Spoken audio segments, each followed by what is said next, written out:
Hola, mi nombre es Leandro Duque, soy estudiante del programa de doctorado en gerencia de la Universidad Yacambú. Hoy, en compañía de Erikson Hoves, vamos a hablar un poco sobre un filósofo alemán llamado Georg Friedrich Hegel. Entre tanto, podemos decir que la filosofía de la ciencia investiga el conocimiento científico y la práctica científica. Esta se ocupa del saber, de cómo se desarrollan, evalúan y cambian las teorías científicas.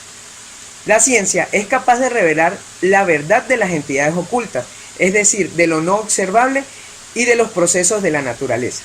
En pocas palabras, lo que intenta la filosofía de la ciencia es describir problemas detallados, resaltando la naturaleza científica de estos mismos. Entre los principales filósofos que han destacado en la historia por su valiosa contribución, sin duda alguna podemos nombrar a Georg Friedrich Hegel. Este filósofo alemán es considerado el representante de la cumbre del movimiento del idealismo filosófico y como un revolucionario de la dialéctica. Habría de tener un impacto profundo en el materialismo histórico de Karl Marx. La relación intelectual entre Marx y Hegel ha sido una gran fuente de interés para las obras de Hegel. Hegel siempre mantuvo una estrecha relación con los sucesos históricos de su época. Al inicio de la Revolución Francesa y bajo la influencia de Rousseau, consideró una de las ciudades más elitescas a la República de la Antigua Grecia como un modelo de sociedad armónica, caracterizada por un espíritu patriótico y por una religión popular no dogmática. En sus orígenes, la inspiración de Hegel es ilustrada en la obra de la liberación de la humanidad de un pasado de opresión política por un imperialismo romano y una religión como el cristianismo. Entre tanto, podemos acotar que la filosofía de Hegel defendía este principio. Lo que es real también es racional y todo lo que es racional también es real. El fin de la historia para Hegel era la parusia del espíritu. El desarrollo histórico podía equipararse al desarrollo de un organismo. Los componentes trabajaban afectando al resto y tienen funciones definidas dentro del ciclo vital. Hegel dice que es una norma divina que en todo se halla la voluntad de Dios, que es conducir al hombre a la libertad. Por ello es considerado el padre panteísta de la justicia, así la desgracia haya llevado al dolor, la pobreza y a las guerras, que son el precio que deben pagar la humanidad por la libertad. En relación a la lógica de Hegel, Kaufmann en 1968 dice o afirma que la imaginación corriente capta la identidad, la diferencia y la contradicción, pero no la transición de lo uno a lo otro, que es lo más importante, como lo que uno se convierte en el otro. La cantidad se transforma en calidad y los cambios no se interconectan y provocan los unos con los otros. Las matemáticas tampoco han logrado justificar estas operaciones en las que se basa la transición de lo real a lo imaginario y de lo imaginario a lo real. Es por eso que esta posición es sometida a la dialéctica.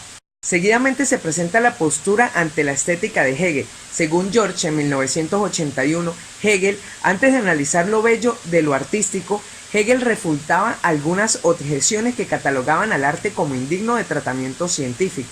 Y es que entiéndase como tratamiento científico de Hegel aquel tratamiento filosófico y no a la ciencia que se entiende hoy. Él decía que el arte debía buscar su origen hablando de la afirmación que vuelve al arte digno de investigación científica por contribuir a la belleza del conocimiento científico. La filosofía de la naturaleza de Hegel afirmaba que el arte no podía prevenir, o el arte bello no podía prevenir de las apariencias, sino que el arte o lo bello artístico provenía de la verdad, de la ciencia y de lo demostrable a través del conocimiento científico, a través de un tratamiento investigativo.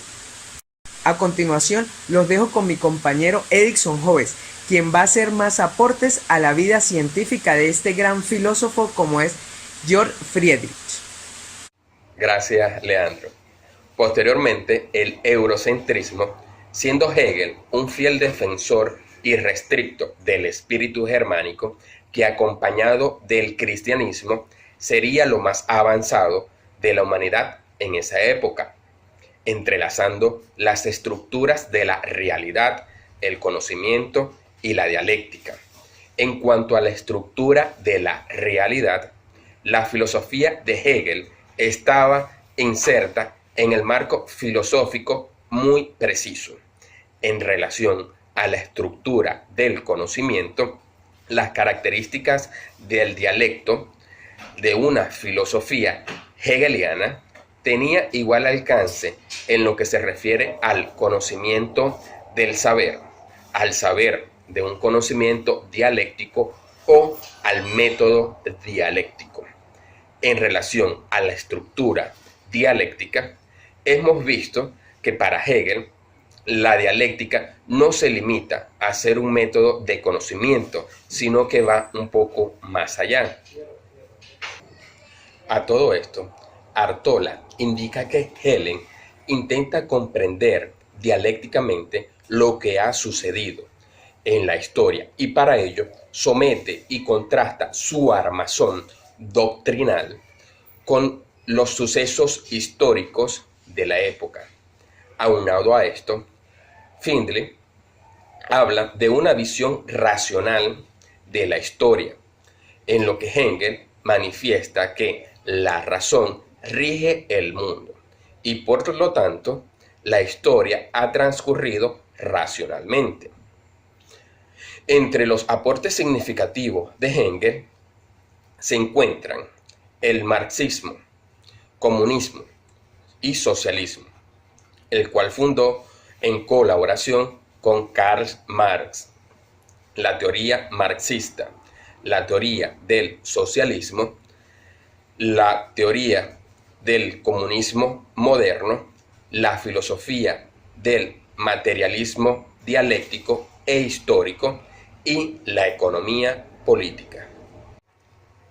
Entre otros de sus grandes aportes, tenemos la filosofía de la historia a través de sus obras escritas, que permitió el nacimiento del movimiento sindicalista, socialista y comunista alrededor del mundo.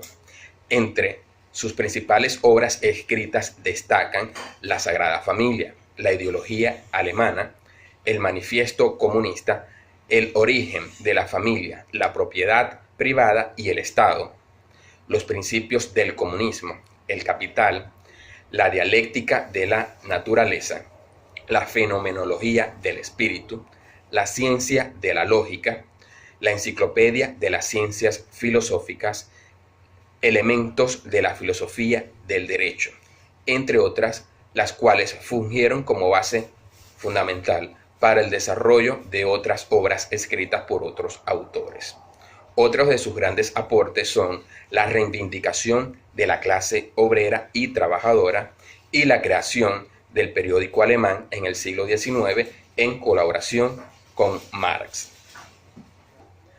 En conclusión, la herencia dada por Hegel data pocos años después de su muerte, donde se produjo una escensión de su escuela, derecha e izquierda hegeliana, con el intento de reformar la doctrina del maestro de un lado o del otro. Fuera de Alemania, el hegelismo cobra fuerza en Inglaterra en la segunda mitad del siglo pasado, para diluirse definitivamente a principios del siglo. El mismo idealismo hegeliano fue tomado por otros países como Rusia e Italia. Espero que esta información sea de gran utilidad para ustedes.